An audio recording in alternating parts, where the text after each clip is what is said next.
Dauntless, the giant hunting for behemoths. We're going to do some benchmarking on the GTX 1060. We're going to show you how to unlock the FPS cap on PC, and we'll talk about a couple new features with the official launch. So let's go. We'll start off with, here are the specs of the system. We're testing the GTX 1060, its factory overclocked model, plus we overclocked it a little bit more. And we are again testing Dauntless. Here's the launch time for the actual game startup, 21 seconds. And then kind of different, a little bit differences for the logging in, about 6 seconds, and then 9 seconds to actually jump into the game. So we're testing at 1080p on epic settings, and we're doing 20-second little benchmark clips. And we have a little graph. Here's your drivers and all your other little information for NVIDIA. So here are the couple little graphs we have for the GTX 1060. Right at the start, when you jump into a behemoth adventure to go slaying, you will can gather a little bit, and there's just some stuff to run through. So 80 FPS, pretty good on a lower end GTX 1060 card. And then we have four different things we tested. Obviously fighting, that's the most of it, so just regular sword slashing, fighting the monster. We'll show gameplay in a second. And then use your special, so there's a lot more graphics flying around, a little bit of FPS difference, but not too much. It's pretty well optimized. The 1% lows never really went below 60, so just one time at 58, so very good optimization between average and even the lowest of the FPS, so that's pretty good. And then we actually tested the main city, Ramsgate, so we ran through the city running and test FPS there. So let's just jump into a couple of the numbers. Here's some gameplay. We'll leave a link down below if you just want to check out the 6 minutes of footage without any talking over top of it. So here's your epic settings, and then we get the first, here's just gathering running through right at the very start. Again, we were getting around 80 FPS average or so pretty good. Multiplayer, people running around there, a little bit of volume. And then here is the first fight at 0:42 seconds. We actually run into battle and we start swinging away. We do a couple misses, boss runs around. So there's tons of behemoths. This is the second blaze, a behemoth, and pretty fun fight if you're just starting out. There's bigger behemoths and everything, so FPS might go down a little bit more. There's some more effects.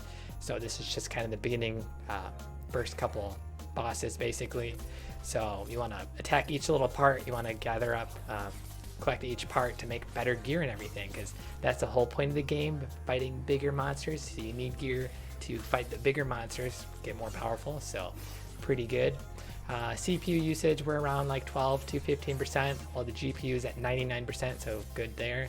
It's clocked at 1949 boosting right now, 82 degrees Celsius, jumps up 82, 83, and 68% fan, and 6 gigabytes of RAM roughly is using on the computer, so pretty good numbers.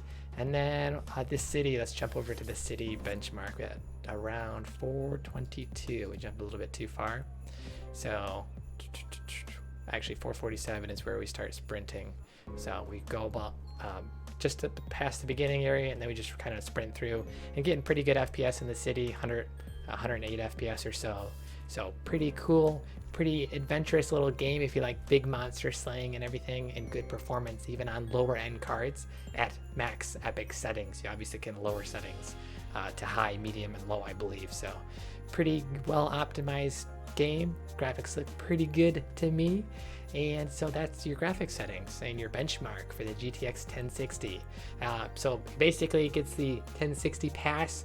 We could have tested the higher end cards, but it's not quite an FPS. But let me know in the comments if you want me to test more cards in the future if it's already past 60 FPS. And games for that aren't usually FPSs, like really action oriented, which we normally shoot for 144 FPS. But this isn't as competitive and a little bit more just adventure games. So next up we have a couple other little things we can talk about. If you want to uncap on PC the FPS, it's actually capped at 62 FPS. So you'll actually want to uncap this if you want a little bit more FPS to actually use your the rest of your graphics card. You will want to, on PC, go into your files.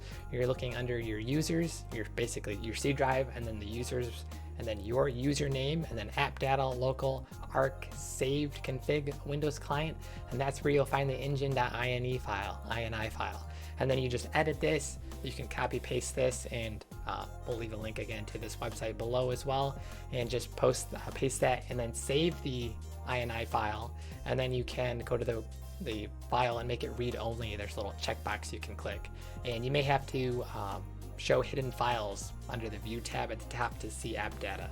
So pretty easy to do that. And what are the new features of the launch?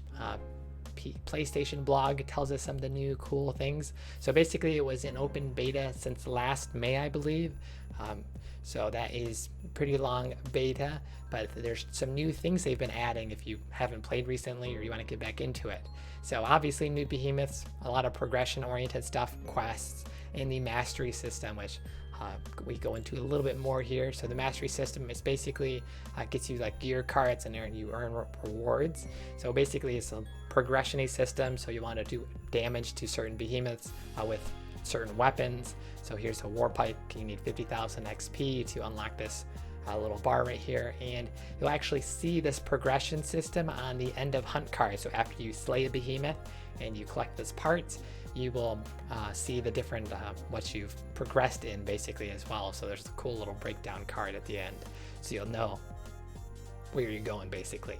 So, and then they have a new hunt pass. So basically the game is free to play, so you can just jump in, download the Epic Launcher if you haven't downloaded it already, and jump in free to play, or you can upgrade to the hunt pass and get some more cosmetic-y things, and I believe some potentially convenience things. I didn't actually look too much into it. They don't talk too much about it, but you'll get a little bit bonus for paying for the season pass for the free-to-play game. So a lot of cool stuff to do here, and those are basically the three big changes. PS4 and Xbox, obviously you can play on that now, so that's good for you console gamers out there.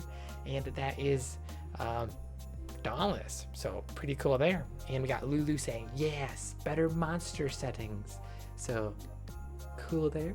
And with that, we will be signing off and having another episode at 1 p.m. Pacific tomorrow, Monday to Friday. We missed yesterday's episode. There wasn't really too much going on, and we're getting ready for this benchmarking episode, so we will be signing off.